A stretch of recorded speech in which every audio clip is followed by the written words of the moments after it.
မင်္ဂလာပါရှင် Home Electronic ကနေကြိုဆိုပါရစေဒီနေ့မှာတော့ Skyway ရဲ့အသစ်ထုတ်ဝင်ထားတဲ့ရေခဲတစ်တာ model တွေက SRS 220DD model လေးအကြောင်းကိုပြပြပေးသွားမှာဖြစ်ပါတယ်ဒီတော့ပစ္စည်းလေးရဲ့အကြောင်းကိုမပြောခင်ဒီပစ္စည်းလေးကဘယ်သူတွေအတွက်ပို့ပြီးတော့အသင့်တော်ဆုံးလဲဆိုတာပြပြပေးချင်ပါတယ်တော့ကိုယ့်ရဲ့တိုက်ခန်းနေရာအနေထားအရာ space များများမပေးချင်ဘူးဒါပေမဲ့လေပစ္စည်းကိုအိမ်နှုန်းပစ္စည်းလေးတွေအစုံထားခြင်းနဲ့ရေခဲတစ်တာလည်းရှိခြင်းနဲ့ဆိုတဲ့သူတွေအတွက်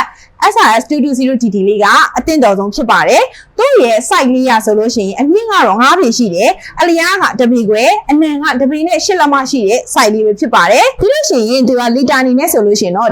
158လီတာဝင်ဆံမှာဖြစ်ပါတယ်အတွင်းပိုင်းလေးကိုလည်းတစ်ချက်ပြပေးပါအောင်မရှင်အပေါ်ဘက်ကတော့သူ့ရဲ့အခဲခံအနေထားလေးပါအပေါ်မှာဆိုလို့ရှိရင်လေ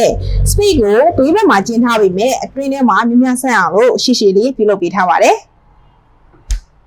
ဒါကတော့အောက်ဘက်သူ့ရဲ့အေကန်ပိုင်းလေးပါဒီမှာဆိုလို့ရှိရင်လည်းစင်2စင်နဲ့ vegetable box အကျယ်ကြီးထည့်ပေးထားပါသေးတယ်တကားဘက်မှာဆိုလို့ရှိရင်လည်းရေဘူးနဲ့တခြားသောအချွေဘူးတွေထည့်သွင်းလို့ရတဲ့အထိကျယ်ပြန့်နဲ့